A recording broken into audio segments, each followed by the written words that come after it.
I didn't have a great childhood. I'm not one to complain about it. My parents did the best they could, but we ended up living in some pretty terrible places with not so nice families.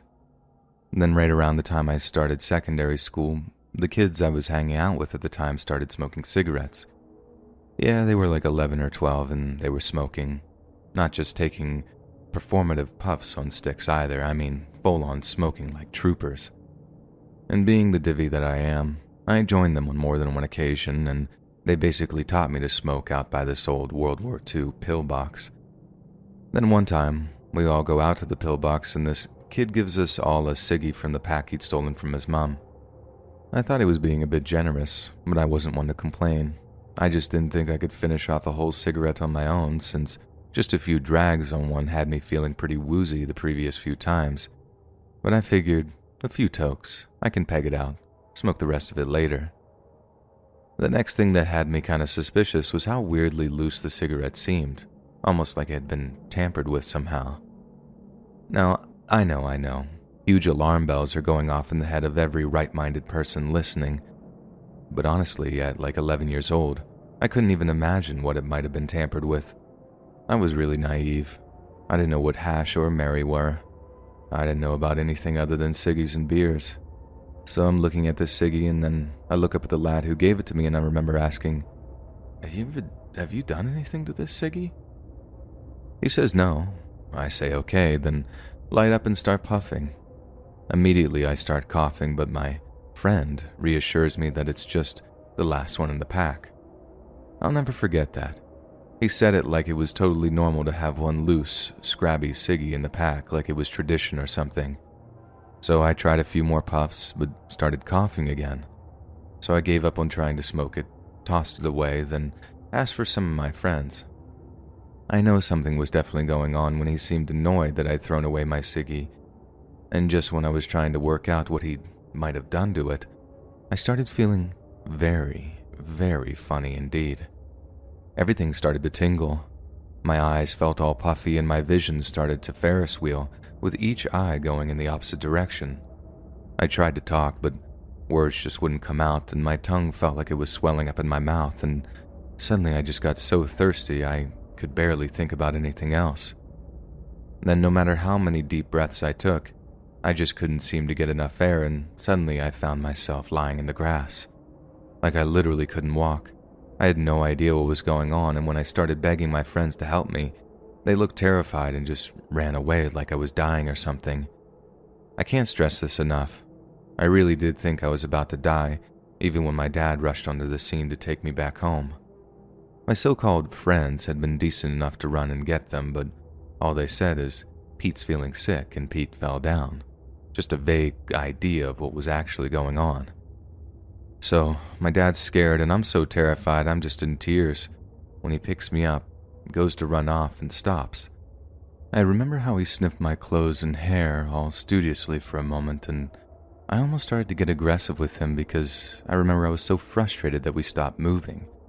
It was a weird experience because I felt like I was in some strange euphoric dream state, and I really felt like if we stopped, I was going to get very angry. It was such a weird experience.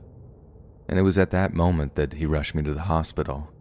And it was the subsequent time that I spent in the ER that my parents found out and later revealed to me that the kid had actually dipped the cigarette in some sort of formaldehyde embalming fluid and essentially given me some form of PCP, which for those that don't know, in some instances can make someone act with schizophrenic-like side effects.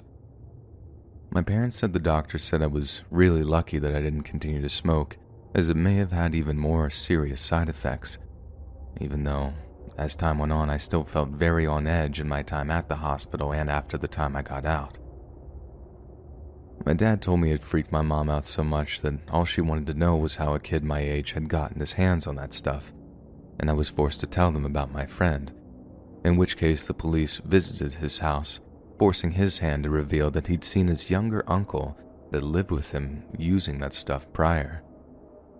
I don't know what became of that kid and his family, as I'm not sure if my parents had continued to press charges or how everything with them actually transpired, but the whole thing had just been apparently one horrible prank in the kid's mind, And although I'm not entirely sure if it was out of malice or some spirit of experimentation, that little prank amounted to one of the scariest memories of my entire childhood.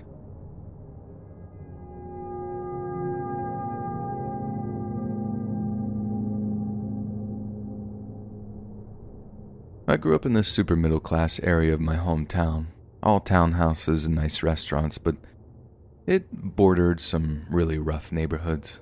All thanks to the school zoning, a lot of my high school friends lived in the nearby projects, so I'd go over there to hang out after school and on weekends. We had our little group of friends, but we were familiar and friendly with a few of the other crews that were into some considerably naughtier things than us. For example, there was this guy, Mike, and although we didn't hang out much, we always stopped to say hi to him and his boys if we ever saw them in the streets. But like I said, we rarely hung out with them because, for fun, they liked to steal cars. It might sound crazy when I say it wasn't malicious, but it's kinda true. Mike and his crew would steal a car, burn rubber for a while, then park it right back where they had found it before the owner even knew it was gone. I remember one time hearing about how they felt so guilty about stealing one lady's car that they parked it up where they found it, but not before they topped off the gas tank to replace what they burned.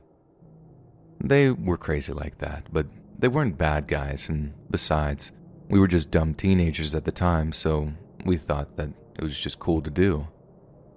Anyways, it's summer break after our freshman year of high school, and me and my boys are just wandering around, acting like fools, but otherwise keeping out of trouble. I remember one of us had managed to use the fluff of his top lip to trick some old gas station attendant into selling him a pack of Marlboro, so we were headed down to this piece of scrubland we knew about to smoke up. About 5 minutes away, we started smelling smoke from somewhere, but black smoke. So we're all like, uh-oh, whose apartment is on fire? But we keep walking, seeing nowhere on fire, so we just get more and more curious as to where the fire's coming from. Then, we see two of Mike's boys just tearing it across some yards, sprinting as fast as their little legs could carry them. We shout over to them, and although they look over, they don't stop.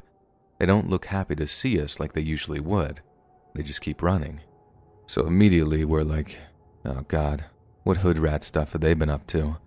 And it wasn't long before we put two and two together and figured out that the fire might well be something they did.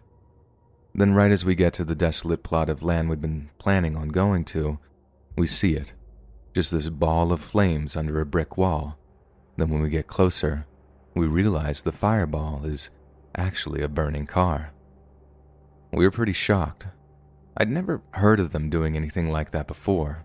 It was always illegal but relatively harmless fun. Why set a car on fire when they could have just returned it like they normally did? You think they crashed it? I remember someone asking, but no one could be sure. We just waited and watched as the fire department showed up to put out the fire, closely followed by the cops. I remember we thought about running, but how it was pointless. It'd just make us look guilty. Eventually, when the fire was out, the cops walked over and we just front as best we can, tell them we don't know anything about the car or those that set it on fire. I think the cop knew we were lying.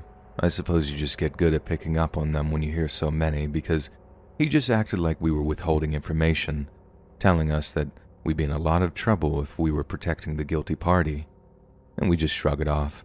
It wasn't like it was the first time we lied to the cops. It wasn't even the first time we'd lied for Mike and his crew.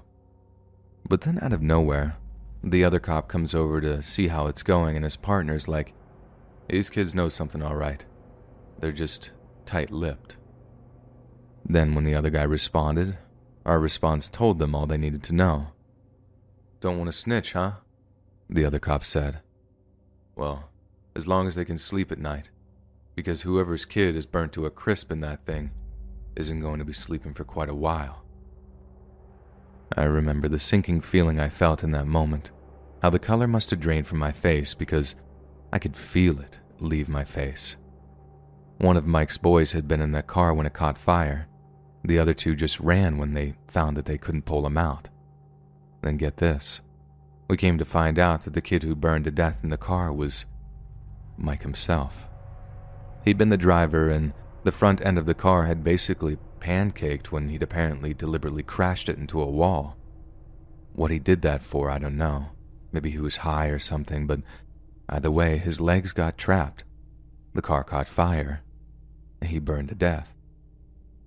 I guess his boys were just so scared and shook up that they just ran. And Jesus, thinking about it later, I realized that if he was conscious when they were trying to free him, and he started burning before he passed out from the smoke, those guys would have heard him screaming as he burned. It was a whole thing, man, all up in the news for weeks after. Mike's boys turned themselves in after a while, and I think they were so messed up that they just couldn't live with themselves. Ended up getting suspended sentences when they spilled their guts about how Mike was driving and how he was acting crazy. I don't know how true that is. I mean, it sounds true, but I don't know. I guess I'm just trying to say how Mike didn't deserve to die like that. And if I had to label one memory from my childhood as being the worst or most traumatic, it was watching that car burn, not knowing one of our friends was burning in it.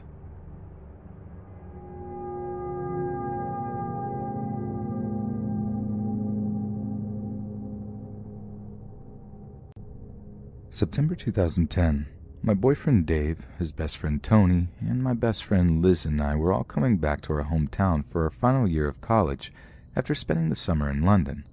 We had a fantastic time, staying in my uncle's apartment, partying, and exploring such a big city. It was great. We stopped at a bed and breakfast that night about half of the way home, and were planning to get home at about 6 p.m. We all woke up early, about 4, maybe 5, ready to set off again, when we discovered that someone had obviously driven too close to our car and broke the right wing mirror off. Seeing as this was my dad's birthday present to me, and I had it barely 2 months, I was absolutely fuming. We asked the landlady where we could possibly find spares or something to use for the time being. She said she had driven past a makeshift scrapyard or something a while back. She wasn't sure if it was still there, but she drew us a rough map, and we got back on the road. I wasn't very sure if she was right about her directions because the closer we got to the area she circled it in, the more desolate the surroundings were. The roads got more difficult and had gone from stone to dirt. Around us there weren't any farms anymore, just long, weedy grass and patches of forest. It had basically become a moor. We were about to head off because of the wild animals, and I just have to get over being a paranoid driver and deal without my wing mirror, when surely enough my boyfriend pointed out in front to a handwritten sign directing us 2 miles down the road to Cafe and Car Spares. We drove down into a little cove surrounded by forest and all got out, except for my friend Liz, who was asleep in the back seat. There was a tiny cream hut with cafe spray painted on the roof, a caravan, and a hill of metal and bits of cars. As to be expected, we were the only visitors parked up in front. The sun was up, but no lights or people were around. I guess they were still sleeping. It was still about 6 anyway.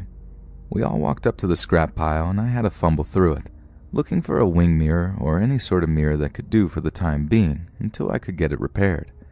Tony picked up what could only be at least a decade-old mirror and suggested we just take it and go. But me, being stupid and sincere, insisted I have to go give them some money for it. I can't just take it and go. I knocked on the door and waited.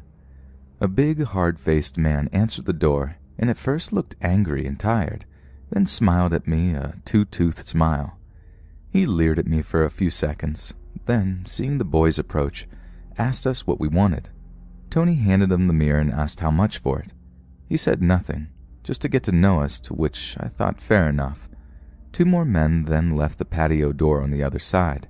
They turned and smiled, both skinheads with teeth like meth addicts, and came over. They stank. He gave them the mirror and told them to go attach it to our car.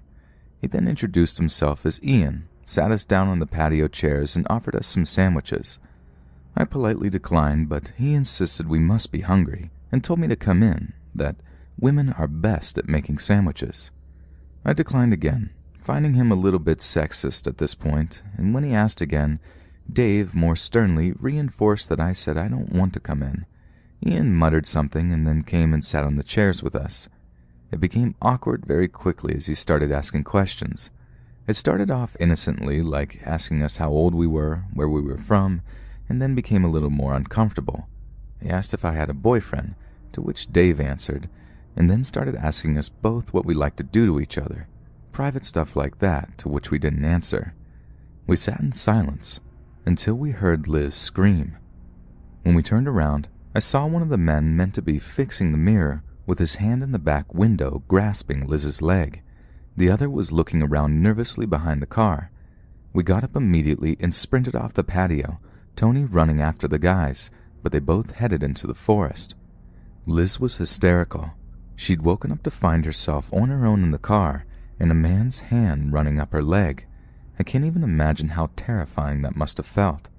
I got into the back seat with her and consoled her while Dave came around the other side to get in and told us some nails were on the floor.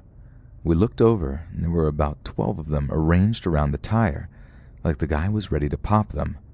I couldn't really think why at the time, but now I wonder where they got all those car parts. We decided it was enough. We didn't want to spend any more time there, mirror or no mirror, and were ready to go when Tony was the last to get in the car. He closed the back seat door, and as we looked back and saw Ian re-emerge from the house with something long in his hands, running towards us. My vision adjusted when he got a bit closer, and then I realized he was holding a rifle, a hunting rifle. At that point, I actually burst into tears and hit the engine, slamming on the accelerator as hard as possible. The car started to go, and we got up to about 90, forgetting the dirt roads and just driving over whatever until that scrapyard was out of sight. We didn't stop looking behind us until we were safely on the motorway getting home. To this day, whenever I go to London, I take a train instead. I'm still terrified I'll meet them again.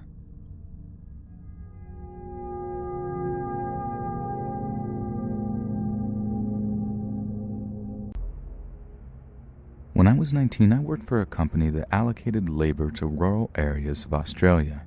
Basically, what you did was tell them when you were available, and they'd send you to a remote farm for a few weeks where you would do whatever they needed done. It was hard work and long hours, but good pay and good fun if you got in with a nice group of workers. When this occurred, I was working on a large property. I was told it covered roughly the same landmass as the state of Maryland, USA, about 9 hours from Sydney City, and the property itself was about 40 minutes from the nearest town. In short, it was in the middle of nowhere. I was working at the farm clearing bushland with 3 other guys my age from the city.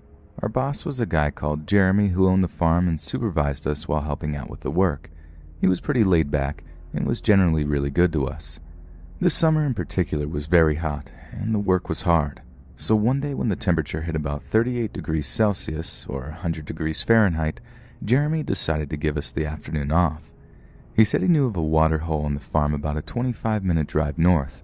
I was keen for a swim, but the other guys just wanted to relax for the afternoon, so him and I hopped in one of the work trucks and started heading across the property. It was mostly wide, empty expanses with a few clumps of scattered bushland. Jeremy wasn't much of a talker, so we drove more or less in silence. After about 20 minutes, however, he suddenly perked up and jabbed me in the ribs. "Do you see that over there, beneath the 2 dead trees?" I should mention here that if you're not familiar with inland areas, particularly those in Australia, they are brown or red and mostly flat and bland, meaning any bright colors stick out like a sore thumb. So you can imagine our surprise when we could see a large blue angular structure far off in the distance. We steered in its direction, and as we got closer, we realized it was a huge blue shipping container just sitting in the middle of nowhere. Jeremy was perplexed, and I asked him if he knew what it was, but he obviously didn't. He said he hadn't seen it when he drove through the same area about 5 weeks before, and he wanted to go and see what it was. Initially, we pulled to a stop about 100 meters away from it. At this stage, I had a really bad feeling. The whole thing wasn't right. It's hard to explain, but if you can imagine seeing such a foreign object in the middle of a huge barren expanse, it had to be something weird. Jeremy, however, wanted to investigate, which I understood, given it was his property, but in truth, I was really anxious. As we got closer, things got even more bizarre. There was a big diesel generator behind it thumping away, and a CCTV camera on each side, all motion activated so they buzzed from side to side, following us as we moved around. I tried to reason with Jeremy, something along the lines of, "With all this security, someone obviously doesn't want us here. Let's just go." He brushed me off, however, reminding me it was his farm and whoever had put this here was trespassing, so he wanted to go inside. Despite all the surveillance, there was only a small padlock on the huge door. He had bolt cutters in his toolbox, and after a bit of a struggle, we broke the lock and went inside. The first thing I noticed was the rush of cold air as we got in. The place was air-conditioned, which I must admit was quite pleasant on such a hot day. We searched around for a light switch, but I could already see this was some sort of IT setup. There were flashing LEDs all around the place, and the sort of hum you hear when a hard drive is working hard. When we finally switched on the lights, we could see a sophisticated, albeit somewhat cluttered, office setup. There were hard drives the size of bar fridges and other computer equipment lining the walls, sometimes piled 2 or 3 high, and plastic storage boxes scattered around the far wall, and several desks with computer monitors arranged in the middle, complete with rolling office chairs. At this stage, I felt like I was in one of those nonsensical dreams. This made absolutely no sense. We wandered to the middle and sat down at the desk to see if the computers could give us any idea of what was going on here.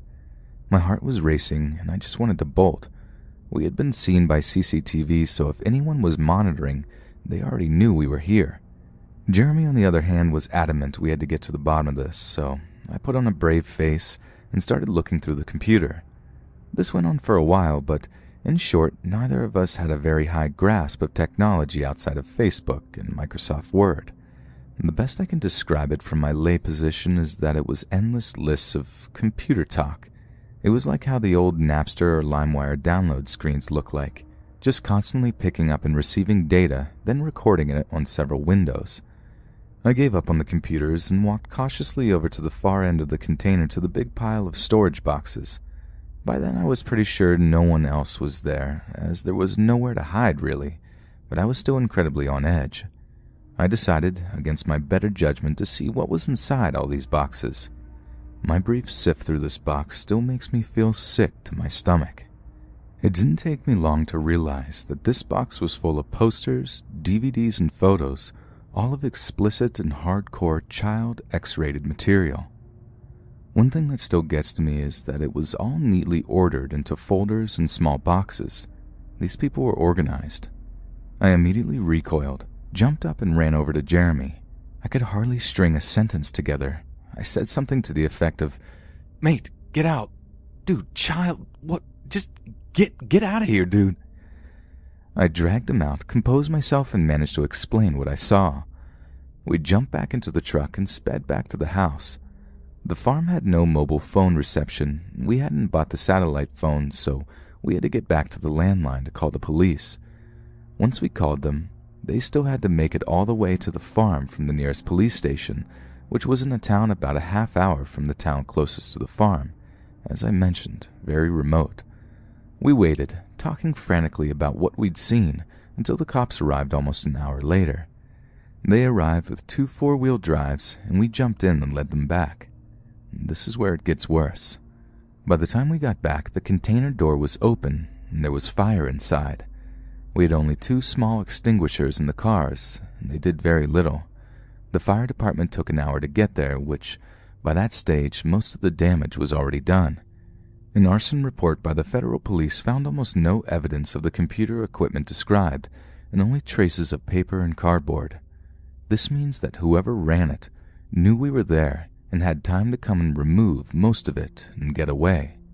There were various ways to get off the property, and the landmass was huge, and there was no real way to tail them. Since the police hadn't taken us all too seriously in the first instance, probably due to our poor explanation on the phone, aerial surveillance was also impossible by that time we had pieced it all together. I took a keen interest in following it up, but with no real evidence of who might be responsible, the investigation went cold. I've kept in contact with Jeremy, and the shipping container is still there on the farm, as it's too expensive to move. I'll never forget what I saw in those boxes.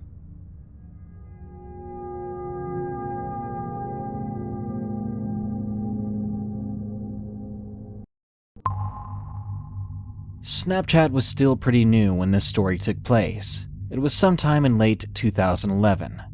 During my freshman year of high school, I had one really close friend. Her name was Samantha. Samantha told me one Friday before the weekend that she would ask for a friend request the next day. She thought it would be really cool if we bandwagoned on the Snapchat trend. The sooner the better, because Snapchat was almost non-existent at our school. And when I got home that day, I got a friend request. The profile picture was of Samantha. This was odd because she told me that she would invite me to her contacts the next day. Without hesitating, I accepted it. I figured she just got to it sooner. After I finished my homework the same day, I got a message from that account. 2 messages, in fact. They said, "Come to my house tomorrow, we can have a party." And the second was her address.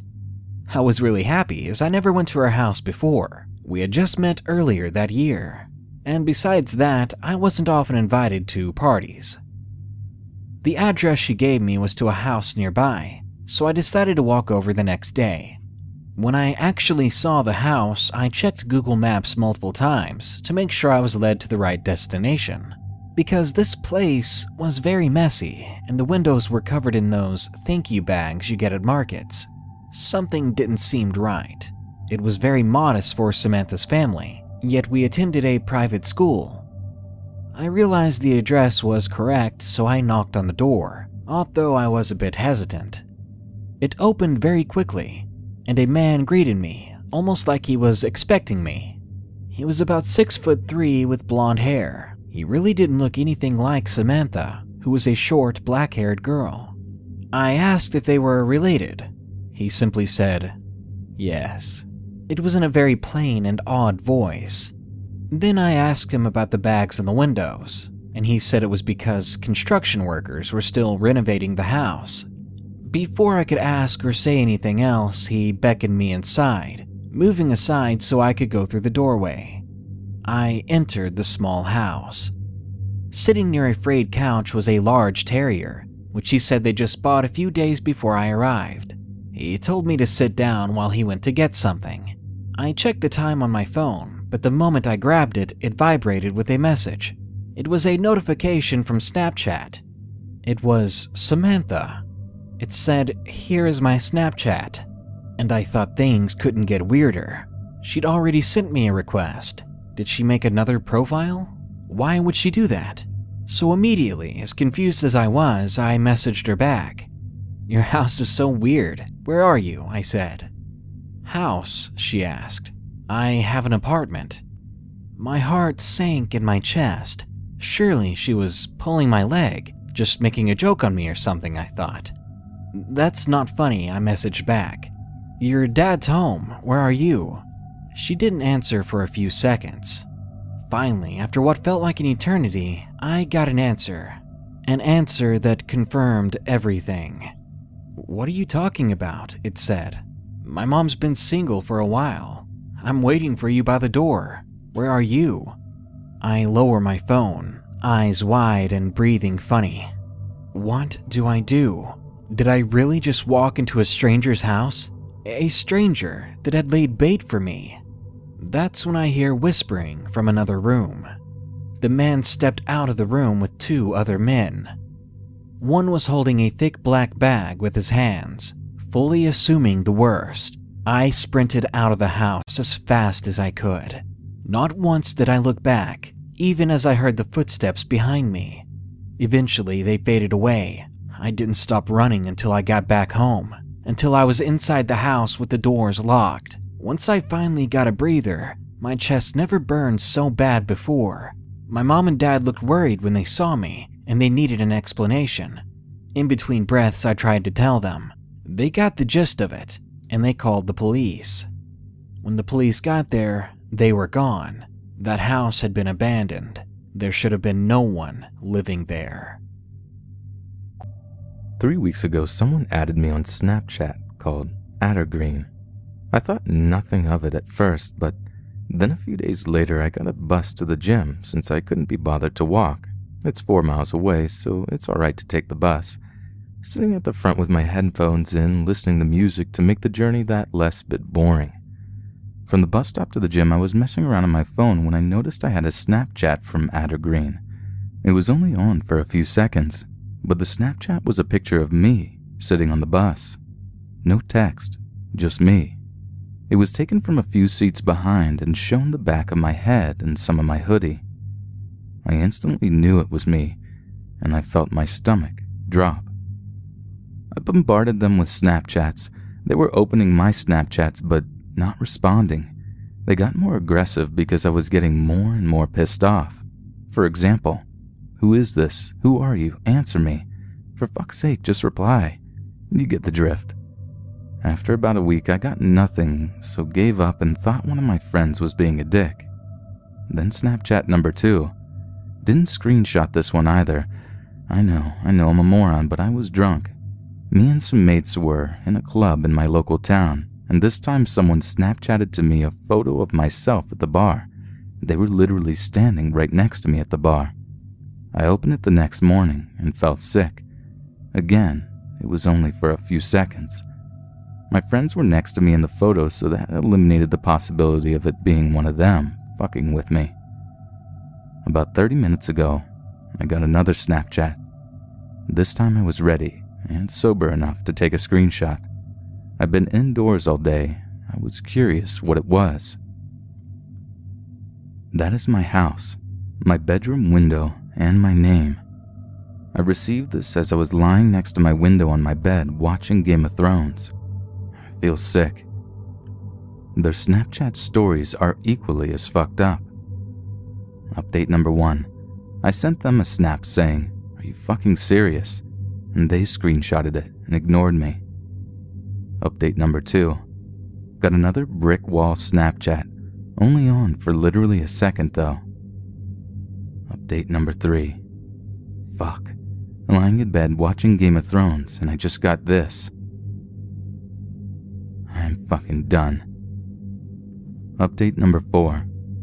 Today I got a Snapchat of that brick wall again. Update number 5. Just got a Snapchat video of weird as fuck noises and a black screen. It's in their stories too. Don't think I can post Snapchat videos though. Update number 6. It's been quiet for a few days. Sent Green Snapchats, but they're unopened.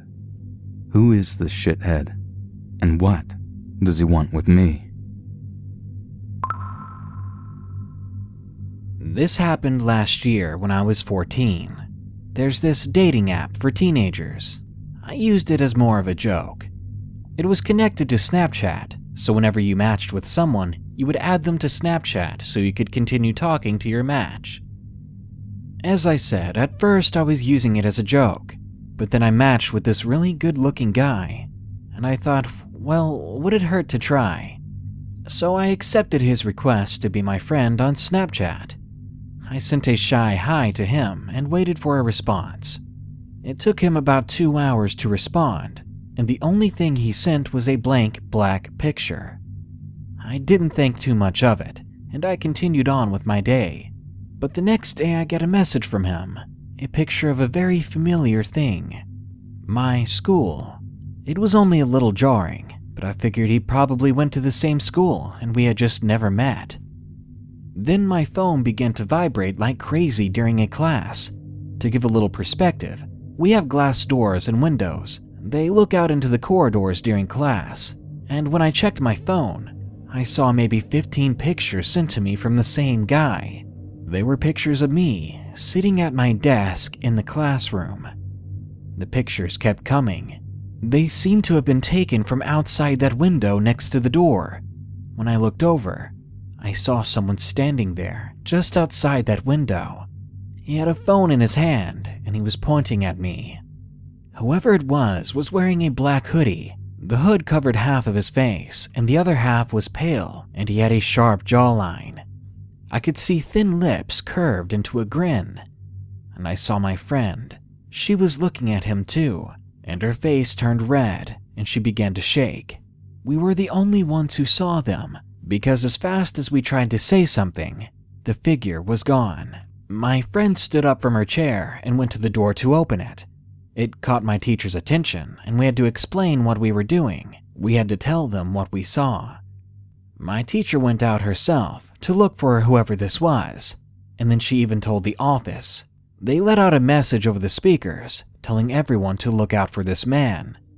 Ever since then, I haven't used Snapchat. It was one of the apps I used all the time before. It still creeps me out, though it may have been a joke and it must have been someone who knew me from before, but it was still horrifying. It had made me a lot more paranoid about strangers on the internet.